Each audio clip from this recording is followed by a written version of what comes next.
Good evening, everyone. Welcome to one more Spirits study meeting from Allan Kardec's Spirits Group of New Zealand. Today we have some news. So as you can see, we have our traditional winter Brazilian festival or party that's going to happen on 19th of June, and it's going to be on Brazilian Cafe in Albany, North Shore. And yeah, that's going to be a really good party. We do that every year. It's a traditional here in New Zealand as well. And we are going to have tickets for sale next week. And we'll see more information in our page in Facebook. We would like to ask you if you're here in Auckland and you want to volunteer to help us in the event on the day to organize the event, or if you want to be one of those play areas to help with the kids or to sell the sweets as well. It's going to be really good for us. And if you want to donate sweets as well or drinks, no alcoholic drinks, they are really welcome. And yeah, I think that's all. Anything else? Just let us know, send a message on Facebook or Instagram, and we'll get the details and we'll communicate what we need in terms of organizing the party. But yeah, it will be really cool. So it'll be 19th of June, it'll be a Sunday, and from 12, so midday until 5 p.m. Yeah, that's right. And the place that we're going to be doing this year is smaller than the previous years, so it's going to be limited tickets. So yeah, you have to run if you want to save yours and you want to buy it before everyone else. Yeah, that's it. Cool. So today we are on the lecture 13 on the living spring. Just going there real quickly so we can read and then do our inspiration.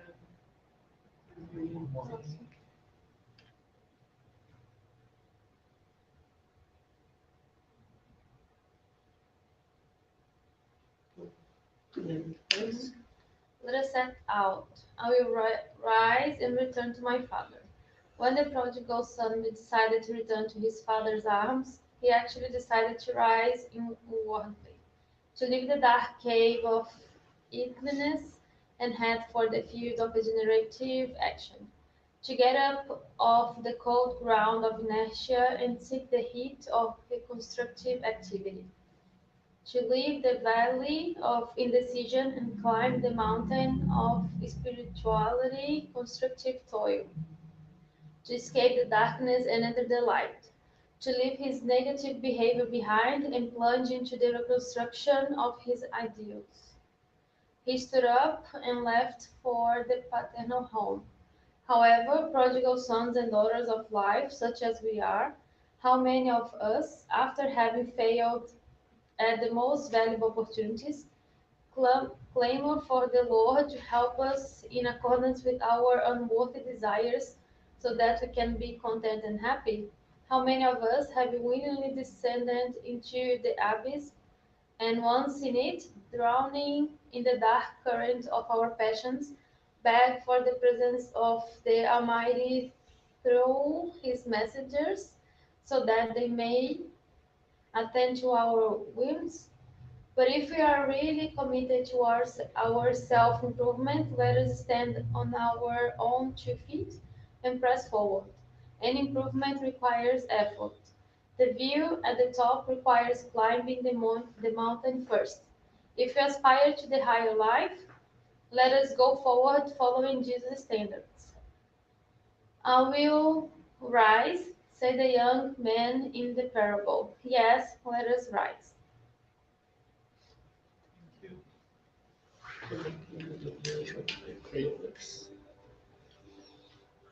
Let us relax Take a deep breath. Close your eyes if you may so. Leave the busy day we had behind and let us pray. Almighty God, creator of spirit and matter, we thank you for this moment, for the opportunity of being here tonight for another Allan Kardec Spirit Group study. We ask that good spirits and our mentors to be around us in this moment. We welcome any disincarnated or incarnated brother or sister to be here with us today, sharing your knowledge, learning, or teaching us so we can be a better version of ourselves every day. Thank you, God, and please let us carry on with our meeting. So be it.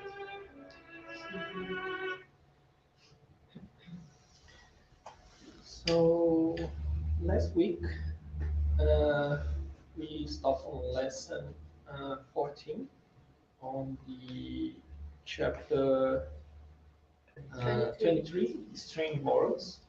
Uh, so we were talking about some messages from Christ that, yes, that weren't like translated well, and it's difficult for us to really see the meaning if you just read once without thinking about it. So last week we were discussing about the peace that Jesus bring to us, and it wasn't the peace that we imagined, like now we're going to be in heaven, not doing anything, just relaxing, and that's not what Jesus Christ wanted to bring to us. So that's why he didn't bring peace. And we discussed about the division between relatives, brothers, sisters, and parents. And yeah, the idea of division is not that you're not going to be able to stay with your family, but because of sometimes you're not on the same step in the evolution, you're sometimes behind or more advanced, and they're not going to understand the things that Jesus did us, and you're going to be moving, and you can try to bring them along, but depend on them. So if they are not ready and they don't want to follow you or follow Christ's teachings at the moment, there will be that division. But it's not forever, and everyone has their own time. And that's what we've been discussing last week. Do you guys want to add anything else? We are going to keep discussing the same chapter, so it's going to be more of the same things. And we stopped on the topic 14. Who wants to read? I can read if you don't want.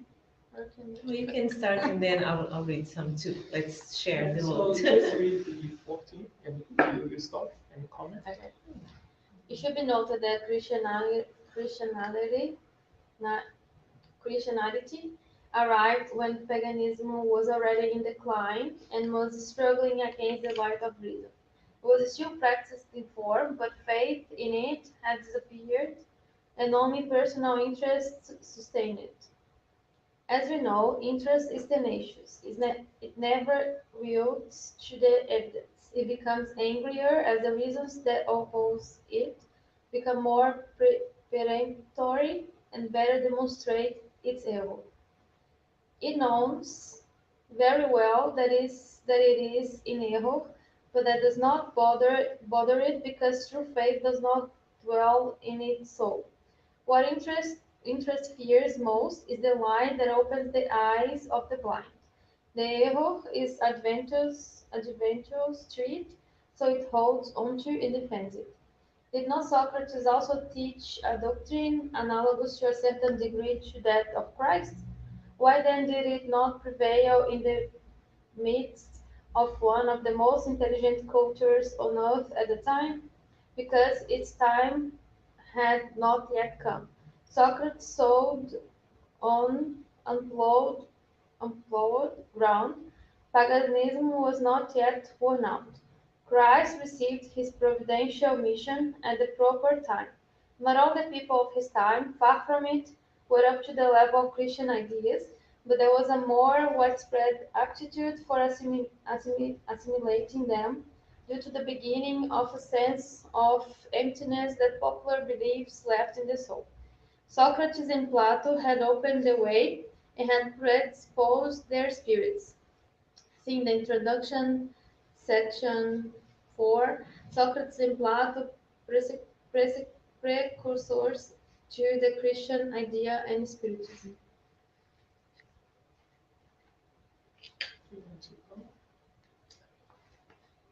No, no. Okay, so passing the imaginary pen. Yeah, Do you want to okay. comment? Yeah, as even Andrea mentioned before, we are all in different levels of evolution, all in different levels of understanding. So in the time when Christ came, some people here were able to understand Christ.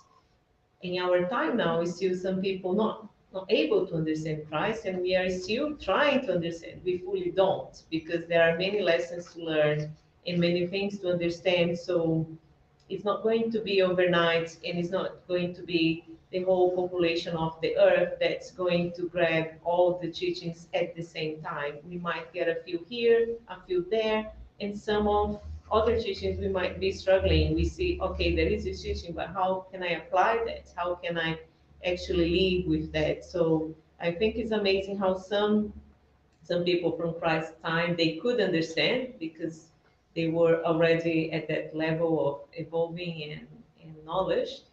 Because even nowadays it's pretty hard. I find pretty hard sometimes, but it's a blessing to have some knowledge. But we understand that still many of people in this planet that don't believe or don't grab, don't understand those very important teachings for our lives. On the last chapter, the last item, we did talk about this vessel that, of course, using an analogy that Jesus created when he put his beliefs and morals so we could follow. So he creates this conflict that we have between immorality and morals. And that, of course, is still something that we are working to this day, even after 2000 years. So yeah, like also when you mentioned, it's really interesting to see that the people actually have this fight against their own morals and beliefs. Like we say in English, you don't know what you don't know. Mhm. So it's to a certain degree understandable that it's difficult for people trying to fight for what they don't know yet. And we are blessed that some of us have that naturally feeling, well, naturally probably based on previous experience, naturally feeling of doing good, of actually improving ourselves. I guess when you guys mention evolving, it's like morally, right? Getting better, not just knowledge, not just your intellectual, but it's interesting that the intellectual part is actually we all know the path, right? You study, then you're gonna know more. But what do you do with your morals? How do you evolve that? It's not a manual. It's not very technical, right? Yeah. You have to do by living, by exploring charity and love, by declining what's easy, and you know giving your heart to Christianity in this case, the latest teaching of Jesus. Yeah. But I think this part is really clear the landing that the spirituality have for the cause of the planet Earth and humanity. And you can see that the Christianity arrived and the paganism was already in decline. So the people was open to a new doctrine, a new way of thinking. The everything that was taught before Christ it wasn't enough for most of people. That's why they are like creating something else, something new, something that's going to change the way that they are living. And Christ prepared and arrived on the right time. And quoting another book that I really like, The Pathway to Light, on the first chapter is talking about the creation of the earth, and is saying that during the time that we have here in earth, the collection of Christs only united once, twice around the earth. And the first one is to decide how the earth will be created, and the second time is decided when Christ is going to come to reincarnate to help us and teach us the message of God, message of love, and so on. So even before that, they already have that planning, everything set up for us to follow, and this even completes with talking about Plato and Socrates, because a lot of things that they say back then, it was something from Christ, because they were missionaries as well. But people back then, it wasn't ready to receive. So some of them was able to get that seed and move forward, but most of people wasn't ready yet. But they were like the first, like they say, precursors to the Christianity. So they were the first ones that plant the seed, and then when Jesus came, he was able to. I mean that they didn't even plant the seed. I think they more prepared the soil, and then Jesus Yes. came and planted the seed. So I think that's a Yeah. better analogy.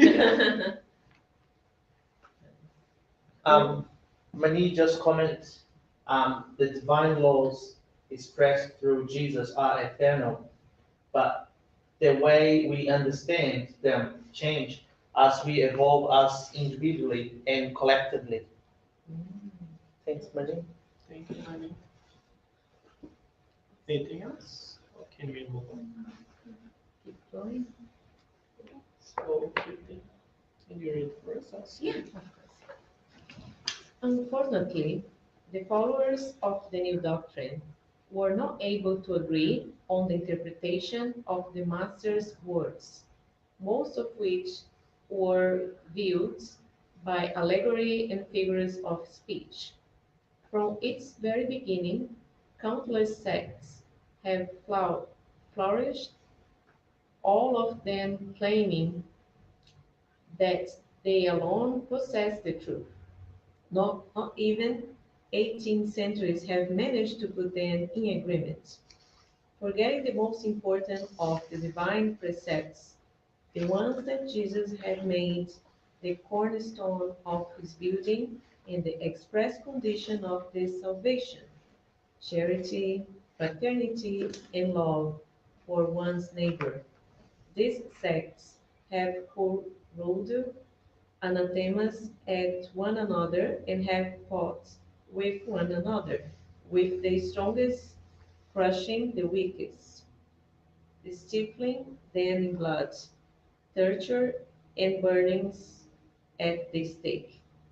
Victors over paganism, Christians went from being persecuted to being persecutors. It was with iron and fire that they planted the cross of the unblemished Lamb in the two worlds. It is a confirmed fact that religious wars have been the cruelest and have made more victims than political wars, and that in no other wars have more acts of atrocity and barbarity been committed. Has it been the fault of Christ's doctrine? Obviously not, since it formally condemns all violence. Did he ever tell his disciples, "Go kill, massacre, and burn those who do not believe as you"? No, because he told them quite the contrary. All people are brothers and sisters, and God is supremely merciful. Love your neighbor, love your enemies, do good to those who persecute you. He further says to them, "Whoever kills with the sword shall die by the sword." The responsibility, therefore, does not fall to Jesus' doctrine, but to those who have misinterpreted it and have made it an instrument to serve their passions. Those who have ignored these words, my kingdom is not of this world. In his profound wisdom, Jesus foresaw what would occur, but such things were unavoidable because they were connected to the inferiority of human nature, which could not be transformed all of a sudden. Christianity had to pass through this long and cruel trial of 18 centuries in order to show all its strength. Since, despite all the evil committed in its name, it has emerged pure from it. This has never been disputed. The blame has always fallen on those who abuse it. Following every act of intolerance, it has always been stated, if Christianity were rightly understood and practiced, this would have not happened. Do we stop for comments? Yes, or- please. Okay, cool. Yeah, it's just talking about how we had so many like religious wars and crimes and many evil things made in the name of Christ, in the name of God, and of course is exactly the opposite of Christ's message, which was always about love, forgiveness, compassion, and all things. But at the same time, it says is in a way part of our evolution. So why this happened is just because of still the inferiority of the spirits here, whoever is living this planet, and therefore a misinterpretation, or sometimes even not even a misinterpretation, even knowing about Christ was a way of using to get to power, to get to wealth, and so many other things. But it's saying everything is not everything happens for a reason. So it's not that Jesus want that to happen, but in a way, it's part of our progress. But thankfully now, yeah, it's not like that anymore. So most will have the awareness that this is not the Christ message. So Christ message is getting more and more clear. And as Monique put it there, the more we evolve, more able we are going to be to understand, because we don't fully understand yet. We know pieces and bits and pieces here and there, but we don't fully understand. But it's better than before. Anyway, it's getting better. Slowly we are progressing. Yeah. Pass the pen. Um, sometimes I feel like we behave like a matter. It's sometimes we go into totally chaos, so we can then find a solution and go forward, even if in yourself, on your mind, on your heart, or the outside. But we need at this poor stage of progress, a little chaos, so we can evolve, so we can progress. Just this said. Um, this is really interesting because we are talking about strange morals, and we are talking about this chapter where people misinterpret things. And yes, people create war because they misinterpret the words of Jesus, but they actually just looking for one excuse to just do the war. Um, I always say, no matter how much you arrange or rearrange arguments, it will never justify the facts. And like the test, like this, the ice item say, it will vanish away, right? Arguments have a lifetime, and the fact will stay. Like it says, we don't do war, we don't fight. We should love everyone, not enemies or friends. And that's a fact that has stayed with us for 2,000 years and a bit. And the wars have all, well, they begin but they have an end. So it's interesting to see how, we have hope. We are good. We're going on that way. There's a few of us that is still reluctant to the change, and with the years they become more and more, less and less, right? So you have less and less people who actually create fights and some sort of atrocity on this world. But yeah, I think we definitely can see how the words can be misinterpreted, and how they just use that as an excuse to think they are right, and unlikely they're just gonna end up dying and causing a lot of work for themselves to return. Yeah. Yeah, that's it, really what happened. So if you go and study the history of Christianism, I think Christianity. Christianity, thank you. You can see that back then people didn't have access to the knowledge. So back then, if you went to a church, the priest will be reading the gospel in a different language that only the priest and the people in the church were able to read, because it's like was an old language that wasn't popular anymore. And they didn't even look for the people. They looked like to the Christ on the cross reading things, and then people back then just like spectators, and they couldn't understand anything. And like Togun said, that was specific people inside the church that had that knowledge and disrupt the message, so they can cause the war, they can do war, they can cause, because of selfish reasons, material reasons, they wanted uh, to go and get another country or fight or get something, and or even everyone to be under the same religion. That was one of the arguments as well. So everything disrupting Christ's message to get to those things. And on the Pathway to Light, the book, it explains that period as well, and it's basically the same message. We didn't need to pass through this, but since there were bad people at the time, and Christ knew that we weren't ready yet to fully understand the message, there was like a chance, but we didn't get that. We didn't went to the right path, and those things happen, and that's why we have those. How can I say, the prophecies from Christ that, okay, you're going to go through those dark times, but it's going to be something for you in the future. And I believe in the end of this chapter is talking about the end of things. Let me see if that's the one.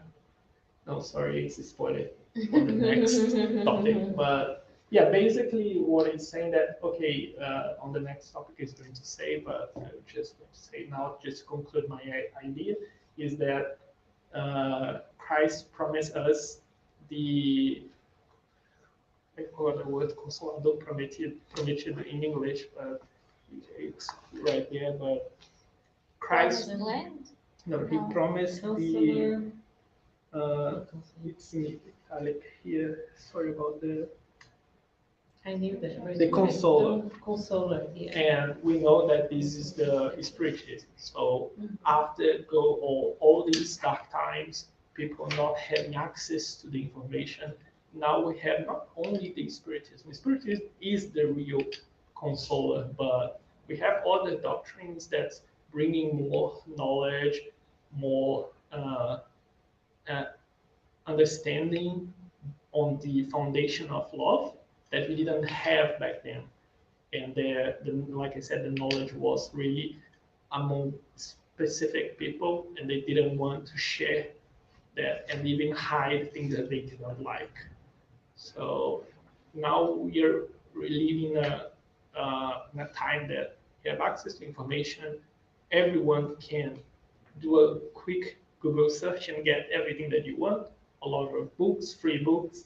So the information is there, and people just want to, if you have the willingness to go and look for it, you're going to find. So it's up to each one of us, I believe.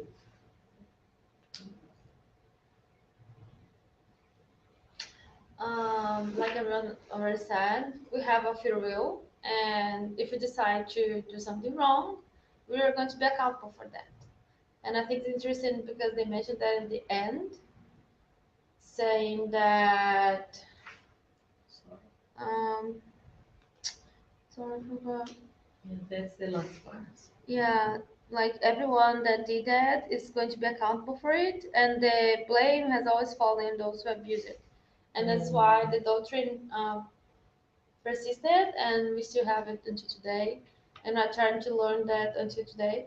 But whoever tried to abuse it or use it for personal gains, they were accountable for it, and they're like paying for it based on what they did. The law of cause and Cause and effect. effect. Yeah, I was There's always trying a to consequence to what we do. Yeah. yeah. Whether it's good or bad, there's always a consequence. It's interesting to think that back there, life conditions were obviously a little bit more difficult for a large percentage of the population where they were really poor and everything was really unfair. And probably that's what, make them start to change their mindset. They didn't accept it. And like you say, Andrea, it was really hard to get knowledge back then. You must be living in a village with the same people, with the same amount of knowledge. No one goes to search for nothing. So it's really hard. So, through the chaos, they end up finding some progress through justice, to not being happy, not accepting what they had. And then we have a completely another side of that today. We have all the knowledge that we need in the palm of our hand.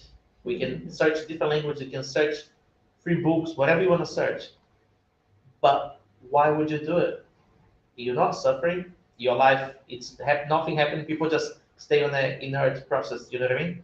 They think, oh, I do my work, I have food, I do this, so I don't want to go for anything else. So they don't have that need anymore. They start getting comfortable, which is something that we Comfort always, zone, just in the yeah, comfort zone. and it's something that I always talk about it. Not doing nothing is not doing good. Yeah. Not doing bad doesn't mean you're doing good. It means you're doing nothing. And it's interesting how before it was so hard and they had to fight a little bit more, but now it's so easy, and we still have people who decline to search for knowledge or elevate their morals, which then we end up with a situation very unlikely that happened to us. We have the pandemic, and everyone was forced to be with themselves, to be with the knowledge, to be with the morals, and then we end up having many people with depression. We end up many people with mental health issues because obviously that was a subject that they didn't explore much. Yeah, that's what I want to say, because if you're comfortable now, it's not forever, or it's not even to the end of your life, because we are not in a world that's like everyone's regenerated. We are still in trials and expiation. So if you're comfortable now, be prepared, because it's not going to be comfortable forever. Because It's we're gonna not, hit you. yeah, we're not in a stage on our evolution that we can be comfortable and just do good. We're not ready for that yet. Yeah. That's why if it's comfortable now, that's the time that you need to be the preparation for the bad things that's going to come. Because And you the know challenge, that, yeah. it's not bad in this challenge, because you have the trials part as well. Yeah. But yeah, it's always going to be something that's going to move you out of your comfort zone, and you have to be prepared to accept those challenges. Yeah, we can move through love or suffering. We Yeah. can wait for the problems to come, but in the meantime, yeah, we have so lucky to have access to so much knowledge so easy, isn't it? The battle these days is a little bit more subtle, isn't it? Before it was actually a war. Before it was actually hunger. We still have that, but now the majority of it is actually within yourself. It's your own mind. It's your own heart. Yeah. Definitely. Should I keep going? Do you have time for more? Yes, we It's do. on 10 to 8. Yeah, we Yeah, can read. let's I think we read. can actually finish, we should be able to finish the chapter. 10 more minutes. That's good. Or, yeah, let's read one more and see how it goes, eh? Yeah. Cool. When Jesus stated, "Do not believe that I have come to bring peace, but division," his thought was the following: "Do not believe that my doctrine will be established peacefully. It will bring blood battles, using my name as a pretext. For humans will not have understood me or will not have wanted to understand me. Separated by their beliefs, brother will unsheathe their swords against one another, and division will reign in the midst of the same family, whose members do not share the same faith. I have not come to cast fire upon the earth to clean it of error and prejudice, just as fire is put to a field in order to destroy the weeds. And I desire for it to be lit so that the purification may be quicker, for out of the conflicts the truth will emerge triumphant. Peace will follow war. Universal fraternity will follow sectarian hatred. The light of faith will come after the darkness of fanaticism. Then, when the field has been prepared, I will send you the Counselor, the Spirit of truth, who will reestablish all things. That is, given to understand the true meaning of my words, more enlightened. Individuals will finally be able to understand and will put an end to the fratricidal battle that divides the children of the same God. Finally, weary of a combat without result, which has left only desolation in its wake and has brought trouble in the midst of families, human beings will realize where their true interests lie regarding this world and the other. They will see on which sides the friends and the enemies of their peace of mind are located. All will then shelter themselves beneath the same banner, the banner of charity, and all things will be reestablished on the earth in accordance with the truth and principles that I have taught. Yeah, I think we comment a little bit about this, that Jesus knew in a way that he would be misunderstood, that the information would be used for pretty much wars, for separating. And we see even that nowadays, like in some families, some people are from some religion, some others the other religion, and there are internal fights as well between friends because of religions. So there was something that Jesus, in a way, predict already knew according to our inferiority that would probably happen. I was a little chance that didn't happen, but most likely was the case. But he did promise the counselor, which is the spiritist, that bring more clear, comes to clarify Jesus' teaching, comes to clarify about the spiritual life, and to remind us that this, as it says here, separate the two worlds. So here is just temporary, but our real life, our eternal life, um, is the spiritual life. Here is just a, not a test, but a phase for us to learn, and then we go over there, come back here, go over there, go somewhere else, um, and through all the experience, we become better. But yeah, I think we did comment a bit about this already. Anything else? We did talk about the last week where he says, "Do not believe that I have come to bring peace."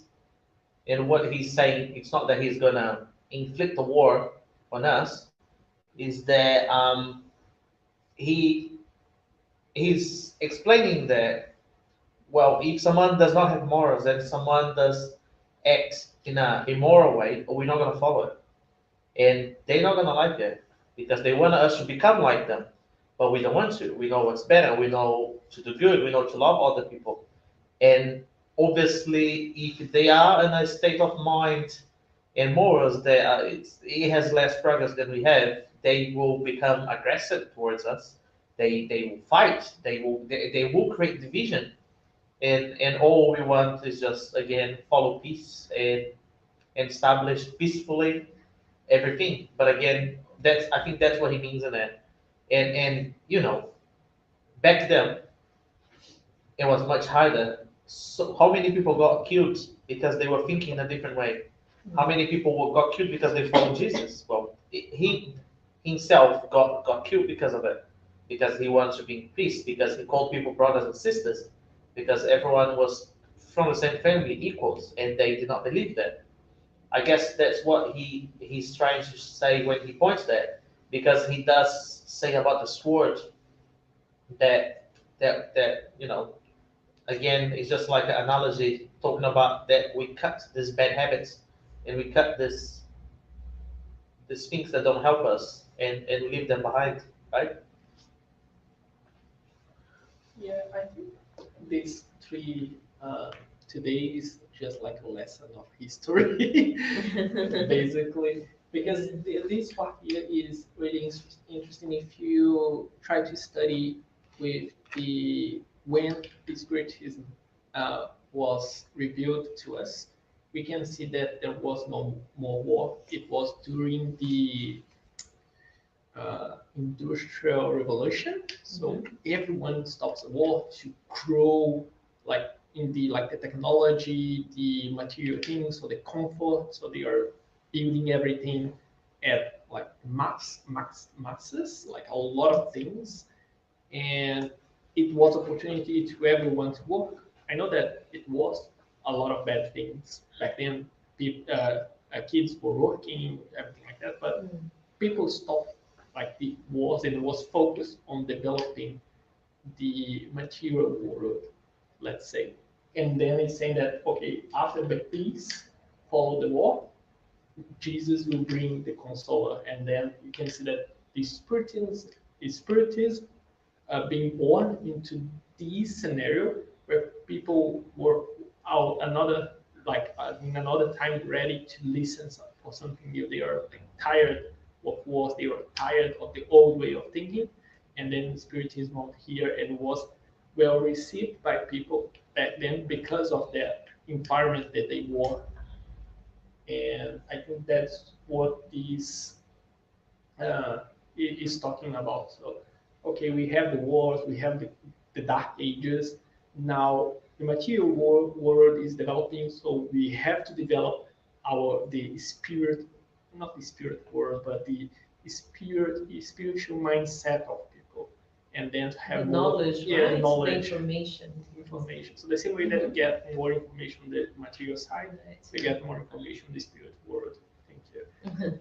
And I believe that's it, the conclusion of what we've been discussing and what Christ teachings show to us regarding the peace that he didn't bring, the this separation of all the things that it was misunderstood. It means that now we are ready to move on. We're ready to understand more about it. And yeah, that's it. And I have a comment. Um, when you just mentioned, oh, sorry, on the 16th, on the third word, on the third line, it says, separated by the beliefs, brother will unsheath this word. So when you just comment that it's taking this word out, taking out of the bainha, if we say. Take it out. And it's really interesting because back then, it's literally what it is. It's pointing a knife to someone, and these days, it's the fingers, right? We don't point knife to people anymore these days. We point the finger. Judging. It does the same thing. Yeah. It divides. It hurts. Yeah. It can cut. Harms. But now they point the finger. And one thing that I always say is that when people point the finger and judge, I always look at them and wait for them to come with that amazing anger and so much power. And I look at them and say, imagine what you could do if you use 10 fingers, if you use all of them. So instead you point, you go and do it. Imagine how powerful you would be if you actually did that, right? Much better. So that's what Mani says. And we also have Renata, and she mentioned Jesus, the door, Kardec, the key. Thanks for your comment, very nice. And yep, I think that's where we stop. Yeah. So be 17 and 18. So we'll talk about more about the consoler, the spiritism, the item 17, the same chapter, and we'll finish next week. Very cool way. But yeah, so I think it's really interesting how everything happens in the right time. As Andrea was commenting about history and how things came exactly when they were supposed to come. That sometimes we are so worried about even thoughts. Nowadays we talk a lot about trial and expiation, going to the regeneration type of world, and these kind of things, and we're very anxious. When is that gonna happen? How is that gonna happen? Because things go really slow, right? But everything is really well planned, really well coordinated. The spiritual plan, the superior spirits are look after, sorry guys, Looking at. looking after us. I couldn't put together. Looking after us. So we need to keep our faith, our trust, do our best, and knowing that everything is happening exactly in the time that is supposed to happen. And it's just like it says in the Living Spring that we read it today, I will rise, right? Yeah. It's such an interesting message that we read it today because it talks about it, you actually not giving up and you redeem yourself and you rising up because of your hard work. Mm-hmm. So it gives you the peace of everything that you're going to achieve in other world, but it also tells you you have to deserve it. It's not going to just be handed to you in a silver plate, right? Yeah. So that's what we talk about Living Spring today. We have all this amazing hope and this beautiful, my kingdom's not this world and all the things that we're going to achieve, but you don't have to be sitting on your ass just waiting for it. You have to do something for it. Just like we mentioned, if you don't do bad, does not mean you're doing good. It means you're doing nothing. Nothing, yeah. Right? Oh, that's fun. Thank you. Very good. Yes. So on the Spirits book, we've been talking about The concealed influence of spirits on our thoughts and actions. Yeah. the influence of spirits. And last week we discussed that the evil spirits, not the evil spirits, the spirits in general, they influence us all the time. And it doesn't need to be only disincarnated spirits. The incarnated spirits influence us as well. And we discussed about if we don't want to listen to the evil spirits, we need to be connected to our protector spirit, and it's going to help us. So if you are always doing good, always thinking about the good of others, you're going to be able to listen to the good spirits. But if you're not doing good, you're always or not doing anything, you're open for those bad influences. And we're going to continue the discussion today. So I will read the first one, and then if everyone can read one. Okay. So we start on 469. By what means can we neutralize the influence of evil spirits? By doing good and placing all your trust in God. You repel their influence and you destroy the power they desire to have over you. Guard yourselves against listening to the suggestions of spirits who excite evil thoughts in your mind, those who incite discord and arouse in you all the evil passions. Above all, distrust spirits who flatter your pride, for they are attacking you at your weakest point. That is why Jesus teaches you and say in the Lord's prayer, Lord, do not let us fall into temptation, but deliver us from evil. 470. The spirits who seek to lead us into evil and who thus put our morals firmest to the test, have they received a mission to do this? And it is in fact a mission for them to fulfill. Will they be responsible for doing so? Spirits never receive a mission to do evil. When they do evil deeds, it is by their own will, and they will have to suffer the consequences. God may let them test you, but never directly orders them to. It is your responsibility to repel them. Okay.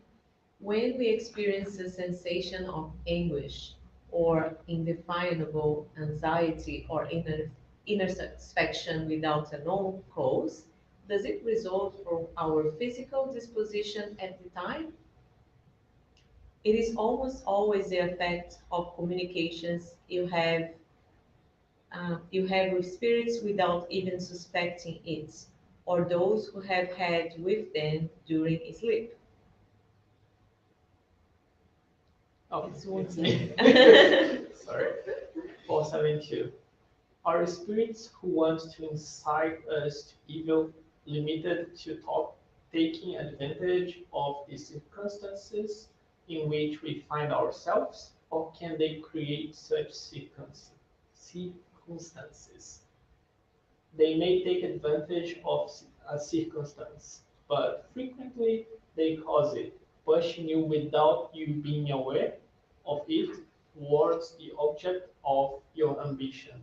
Thus, for example, a man finds a quantity of money by the road.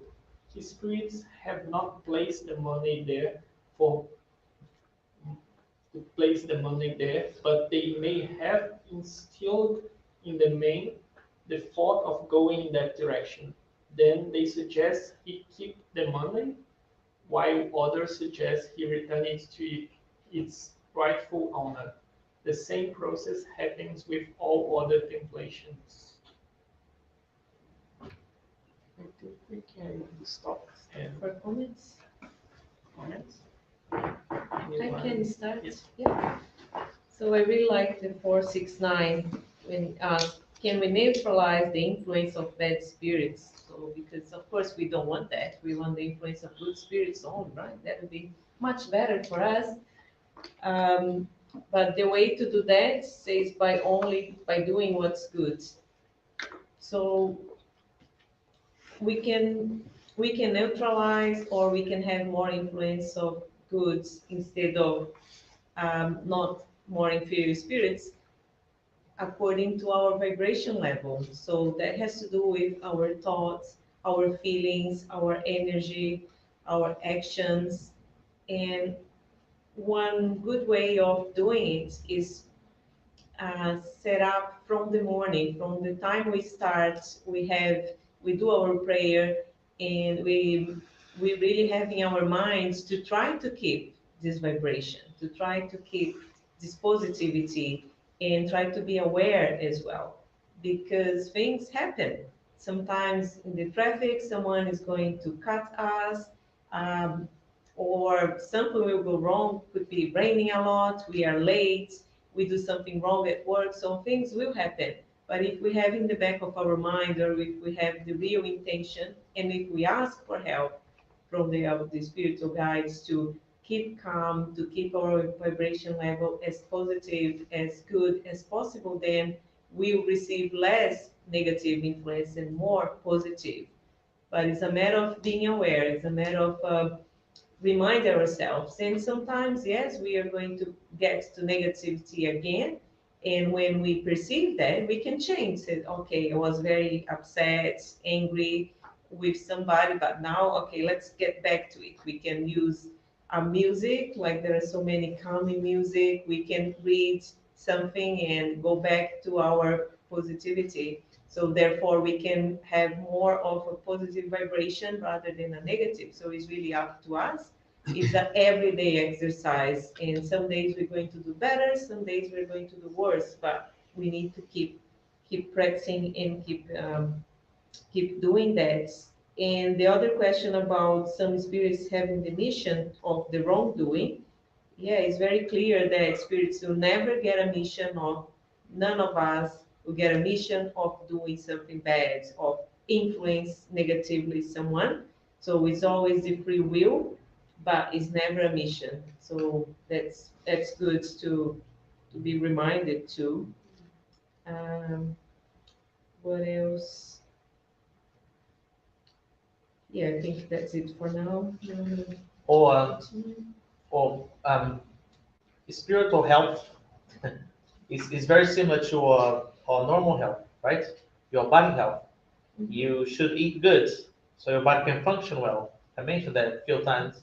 So you don't eat junk food every day and you expect you to turn into an athlete. Your body just not gonna function. You just do not have the nutrients for it. So if you think on that way, regards your emotions, your mind, regards your spirituality, is exactly the same. What is the quality of food you feeding yourself with? Do you wake up every day and you have gratitude about the world? Or you wake up every day, oh, I'm feeling tired, I need to go work, oh my God, this is so bad. It's where you decide to focus. Yeah. If you think about it, the problems that we're going to have in life, right now, if you think about the problems you have, if you name them, you're going to name 5. And now you name the good things that happen to you. You have a ceiling, you have food in your house, you have internet, you have all your organs, you have your legs, you have this. It's always more, always more. But we just don't think about it because again, it's there, and we're not having to fight for that. We've been blessed for so many things around us. We literally have done nothing for the sun to rise every day, for the water to be there. It's just there. It's just there for us. This is a huge bless that we have it, and people don't focus on those things. There are way more good things for you to focus than the so-called bad things focus. We say in Portuguese, you tell me who are your friends and I'll tell who you are, right? So it's the same. We always have to remember that if you have been influenced by imperfect spirits, not so good spirits, well, you connect with them somehow, right? So, like Osoni said, you have to watch out for your vibration. You have to watch out for your decisions. You have to watch out for what kind of nutrients you are putting in your body. What kind of connections are you created for it? I guarantee for you, if you have this positivity, which again, you don't need to born with that. You practice. It's habits that you have it, and you practice them so much that one day you don't even notice they just there. They just come to you, right? Um, and those you're gonna attract the good spirits. You're gonna attract more evolved spirits. You're gonna be able to connect with them. Imagine if more was a language, and the imperfect spirits speak a certain language, and the good ones another language. So choose which language you want to talk to. Choose what you want to connect to.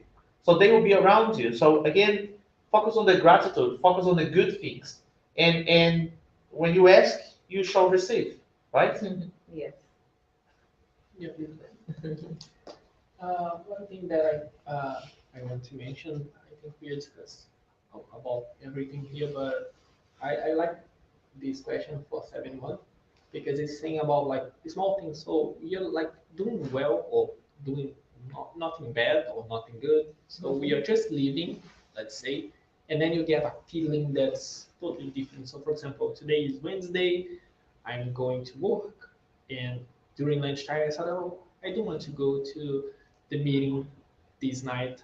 I'm not feeling well, and I was good like 10 seconds ago, and I got that feeling. So it's definitely not for me because I'm well, I'm feeling good. It's probably someone trying to influence me or try to disrupt me from the good path. It's not. It's just like a silly example, but it happens in like all the other scenarios in our life. So if you don't have like a good relationship with your parents, and then you're like, oh, I'm planning to visit my parents on the weekend, and then they get to the Friday, say, oh, maybe let's go the next week. We don't need to see every weekend, so let's skip this one, and then you lose that precious time to get like in a good relationship, to maybe repair some mistakes that you get into your from your previous lives and all the other scenarios. And you can think about that same example in the traffic or in the work or if you're studying in the school, things like that. And I really like because on those smaller things is that we usually trip and we are like open to more and more influence. So they just need like a small stone in our path that we can trip, and then we go like a snowball. It's a snowball effect, basically. You get deeper and deeper, and then we get all those other kind of mental issues, depressions, things like that. But just need a small thing that we can let them in. They can do a party. Basically, they can always keep with us and not let us go out or go over it, basically. I mentioned last week that I was chatting with my mom, and my mom was having a lot of difficult studying Spiritism, reading the books. She would get distracted with the most random subjects ever. And I told her, write down what was the subject you distracted about it, pray, go back to study. And then after, you just think about it. If they evil, so-called evil spirits, use the subject, it is something that you have to improve in yourself. It is something, it's a little door. So use them on your benefit. They actually give you a hand. You know, they actually say, let's use this because she's weak on that. And I go, aha, now Yeah. I know I have to get this. So thank you very much. You just helped me, right? I think it's money. Comment. It is crucial for us to remember that we were giving this amazing power, free will.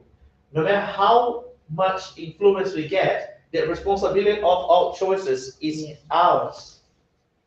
And we also have a comment from Renata, and she mentioned, Divaldo says, tell me who you are, and I tell you who your friends are. Very nice, thank you. Thank you very much.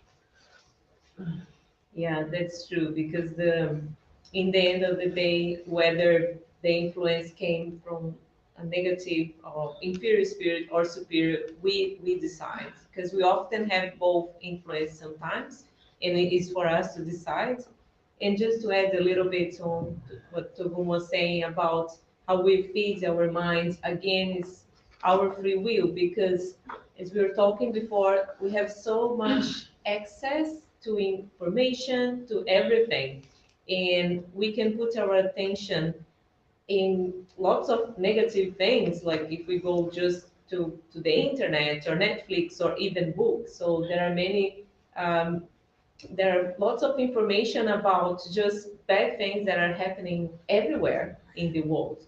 But on the other hand, there are lots of good information that we can learn, not only about spiritism, of course, but there are many examples of solidarity, of groups doing good everywhere. And but if we keep feeding our mind with the negativity, of course, our vibration tends to negative rather than positive. But we can choose to look at good things, look at charity, look at all the good projects that are everywhere. And of course, for us, we can spend our time studying, because there's lots to study in the Spiritism. There are lots of, as we were saying, the Jesus Christ teaching that we don't understand, so we can invest our time in studying. And by doing that, we'll have a more positive vibration, and our chance of having more of the positive influence will be much higher. So it's up to us, it's our free will, definitely. Yeah. We have been given this amazing, valuable thing on the moment we were born called time. And no matter who you are, no matter how rich you are, how poor you are, time remains the same. For us, the 24 hours will remain the same. Yeah. How you spend your time, that's a big question. But most important, who you give your time to, who you actually listening to. You're just giving them most value gift you're probably gonna have it on this earth. That is just time. Who you pay attention to it, or actually who gives time to you? Are you grateful because that person just give this amazing thing called time to you? Do you listen to them? Who you choose to spend time with? It's interesting how we talk about not doing bad and doing nothing is not doing good. One big problem that we have these days is procrastinating, right? It's looking on your Facebook for about 1 hour and doing absolutely nothing. That's absolutely waste of time, waste of Probably value. seeing lots of negativity as well, and And that that's always correct. feeds in your brain. Your So it's mind. always about you. If you don't feel like it, you have positivity around you, bring it around you. Do not open every single day the news and just read the bad things and go in the bad news. But that's baby steps. It's little things that you put around you. Remember what we say, and like Renata mentioned, you tell me who it's around you, right? You tell me who you are, and I'll tell you who's around you. So it's the same. We're not just talking about physical. We're not talking about incarnated people. We're talking about disincarnated, but we're also talking about habits. What are these good habits that you have around you? What is these good things that you put around yourself and that will enhance who you are. It will help you towards your goal. It will just make you feel better, right? It will just increase the quality of your life. It's 20. Cool. Yeah, it's time. It's time. Okay. So thank you, Mani and Renata, for your participation, right? Yeah, That very was nice. super cool, and I don't know if anyone else was online watching us live, but thank you those that will be watching later too. Yeah, we have Nelson, we have Riggs. Yeah, a lot of people. Thanks, guys. Everybody's contributions makes a difference, right? Makes it. Yes, definitely. Mhm. So I will put some Music. inspiration. Oh.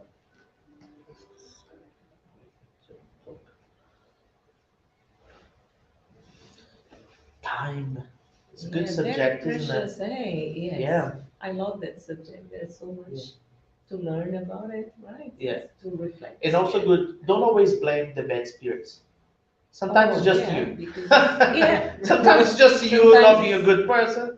Don't go blame all the everything on the Sometimes it's no let's influence, evolve. right? It's Yeah. you doing. Sometimes yes. it's just your spirit that's not just good. Okay, That's you just go and do better. Okay, That's don't right. don't keep blaming the poor evil spirits. That's Don't give them credit. true. Thank once more, everyone. And now we are going to our final prayer.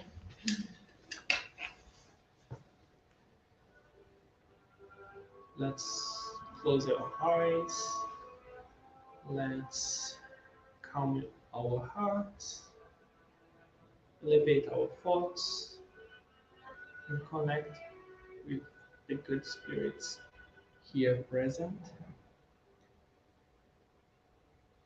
Dear God, loving Master Jesus, we'd like to thank you for this beautiful evening, a little bit cold, but not too cold. I'd like to thank you for this opportunity to be able to be reincarnated here in New Zealand, being able to study your teachings, be able to practice on a daily basis. I'd like to thank you the opportunity to be helpful to our family, to our friends, to everyone around us. I'd like to thank you for your divine providence, the water, the sun, the nature, the animals, everything that make us and are helpful to us so we can evolve and we can live and become a better person. I'd like to ask for our parents, our relatives that are not here around us, that may be in another country, or they are disincarnated already, that we can think about them, send good vibrations, good thoughts, that they can be hugged by us and feel everything that we are feeling at this moment. We'd like to send our thoughts to people that are still in war,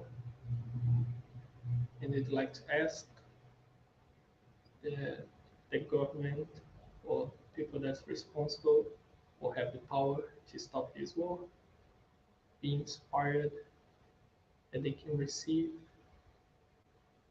those inspirations and good thoughts and can lead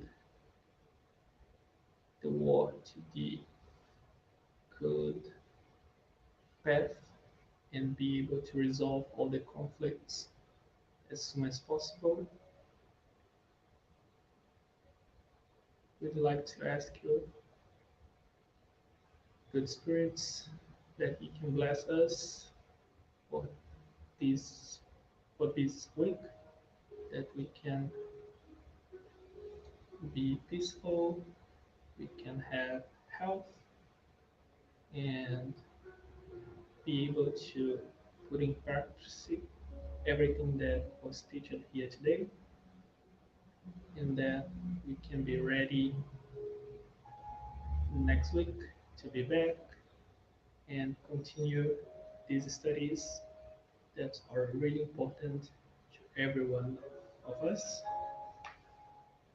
Once more, I'd like to thank you, lovely Master Jesus, for everything, for bringing with us since the beginning, helping us understanding and helping us to follow the right path, understanding our difficulties, our bad behaviors, and always helpful and hopeful that it's just a phase, and in the future we will be able to be working together in pro of the humanity.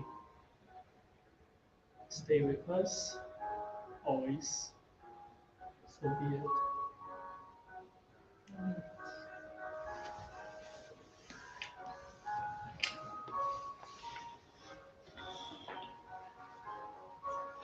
Thank you everyone on Facebook, on Instagram, YouTube, and see you next week.